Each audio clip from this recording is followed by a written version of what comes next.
आदरणीय अमित शाह जी गोंडा आ रहा है। एक बार जब आए तो जरूर हाथ उठा के उनको यकीन दिलाई दी जाए कि गोंडा से भारी संख्या से, भारी बहुमत से भारतीय जनता पार्टी जीतने वाली है। अब मैं मंच पर आदरणीय विधायक मेहनौर बोल रहे कि राजा भैया का फिर से सांसद बनावे है। हम आपसे पूछना चाहे थे कि जब 2024 में भारतीय जनता पार्टी की सरकार बनेगी और गोंडा से भारतीय जनता पार्टी की जीत होगी तो सांसद कौन बनेगा? ये जनता बनेगी सांसद, ये हमारा परिवार सांसद बनने जा रहा है। मोदी जी को तीसरी बार हम लोग इस देश का यशस्वी प्रधानमंत्री बनावे जाए थे और फिर साथ जो जीत मिलनी है भारतीय जनता पार्टी को, वो हमारे एक एक जनता के एक एक सदस्य की जीत है, हमारी माताओं बहनों की जीत है, हमारे किसान भाई जीतेंगे, हमारे नौजवान जीतेंगे और हमारे भारतीय जनता पार्टी के मेहनती कार्यकर्ता जो दिन रात अपनी जनता की सेवा में लगे हैं, आप सब मिलकर सांसद बनने जा रहे हैं। हम लोग आदरणीय प्रधानमंत्री मोदी जी के निर्देश के अनुसार हम लोग इस जनता के सेवक हैं और निरंतर 10 साल प्रधानमंत्री जी ने और भारतीय जनता पार्टी ने अपने देश का और हमारे गोंडा जिले के हमारी समस्त जनता का सेवा किया है। और 20 तारीख का हम लोगों को दिखा देना है कि हमारे गोंडा में हमें बाहरी लोगों की जरूरत नहीं है, हमें ऐसे सरकार की जरूरत नहीं है। ऐसे पार्टी जिन्होंने जब 4 बार हमारे उत्तर प्रदेश में सरकार बनाई थी,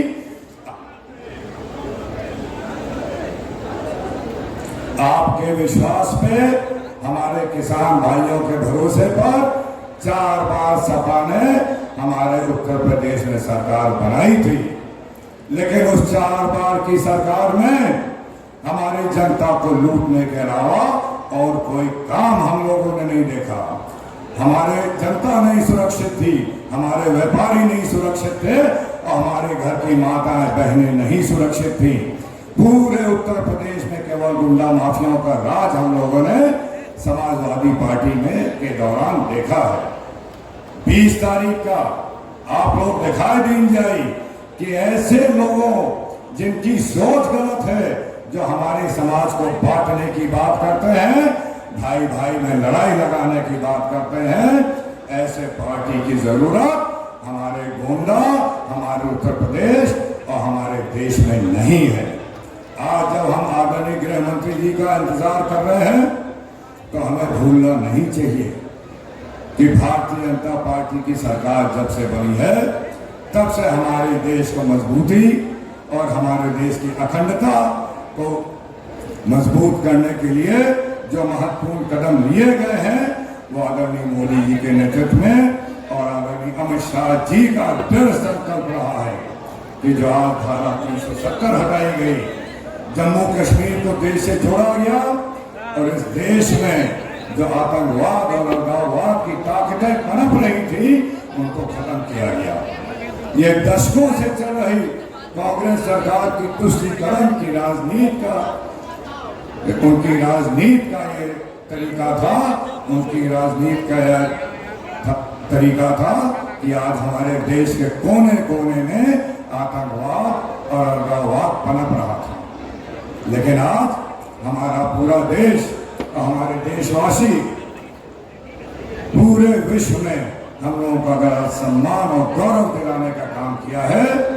तो आदरणीय अमित शाह जी, आदरणीय प्रधानमंत्री जी की देन है। तो आपसे यह निवेदन है कि भारतीय जनता पार्टी जो राष्ट्र निर्माण की 20 तारीख को आने वाले चुनाव में हम लोग सब एकजुट होकर और सबको साथ लेकर एक बार फिर भारतीय जनता पार्टी को यहाँ से इतनी मजबूत जीत दिलाएं कि जो भी थोड़ा बहुत हमारा विकास कार्य बचा है उसको भी हम आपकी तेजी से, मजबूती से आदरणीय प्रधानमंत्री जी से वकालत कर सकें